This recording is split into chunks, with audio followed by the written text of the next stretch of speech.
आज Doubtnut app download करें। Doubtnut पर अपने सभी गणित, रसायन विज्ञान, भौतिक विज्ञान और जीव विज्ञान के डाउट्स का करो सफाया। बस प्रश्न की फोटो खींचो, एक ही प्रश्न को क्रॉप करो और तुरंत वीडियो सोल्यूशन पाओ।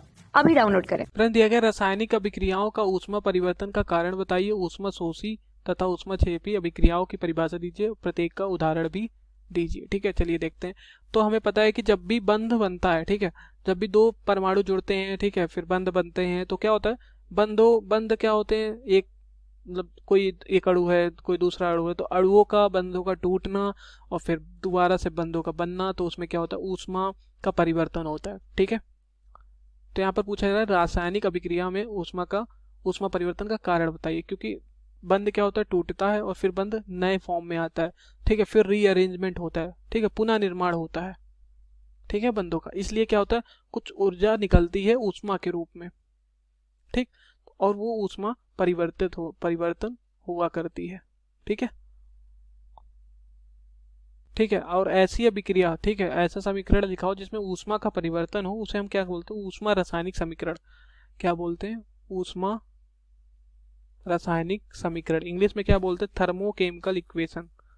ठीक है, तो इतनी बात तो समझ में आ गई कि जिसमें ऊष्मा का परिवर्तन होता है जिस रासायनिक अभिक्रिया में, उस रासायनिक अभिक्रिया को ऊष्मा रासायनिक समीकरण बोलते हैं। ठीक है, तो एक रासायनिक, ठीक है, जिस रासायनिक प्रतिक्रिया में, ठीक है, रासायनिक प्रतिक्रिया में, हर रासायनिक प्रतिक्रिया में क्या होता है, ऊर्जा परिवर्तन होता है। ठीक है, ठीक, तो यहाँ लिखेंगे रासायनिक प्रतिक्रिया में ऊर्जा परिवर्तन उत्पादों और अभिकारकों के बीच संग्रहित, ठीक है, रासायनिक ऊर्जा की मात्रा में अंतर के कारण होता है।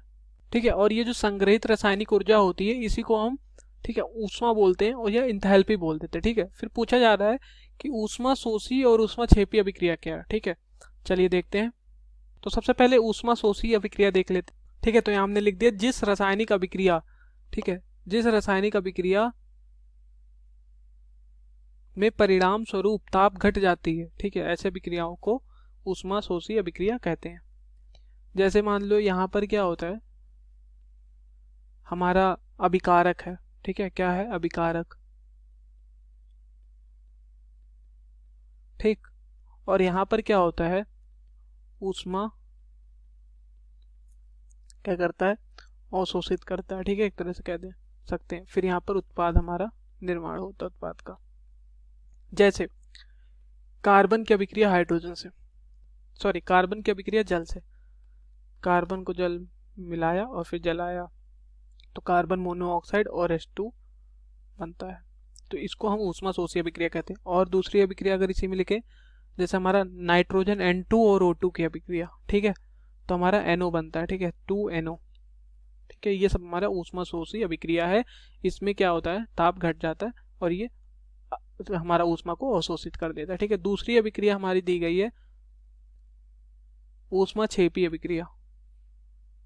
ठीक है, अब हम ऊष्मा क्षेपी अभिक्रिया देखते हैं क्या होता है, ऊष्मा क्षेपी। ठीक है, ऊष्मा क्षेपी अभिक्रिया के वो होती है, वो रासायनिक अभिक्रिया ऊष्मा क्षेपी कहलाती है जिनमें ऊष्मा के रूप में ऊर्जा प्राप्त होती है। ठीक है, जैसे मान लो यहाँ पर अभिकारक हुआ, यहाँ पर अभिकारक है और हमारा कोई भी उत्पाद बन रहा है, ठीक है,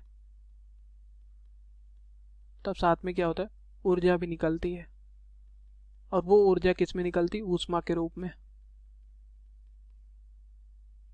ऊष्मा के रूप में। ठीक है,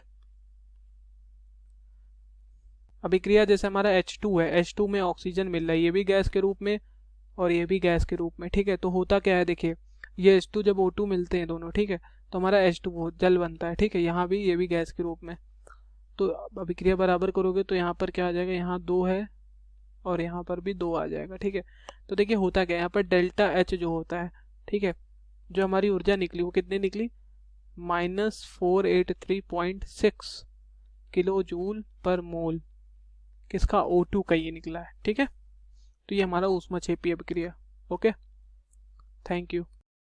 कक्षा 6 से 12वीं से लेकर नीट, IIT, JEE वो एडवांस के लेवल तक 1 करोड़ से ज्यादा छात्रों का भरोसा।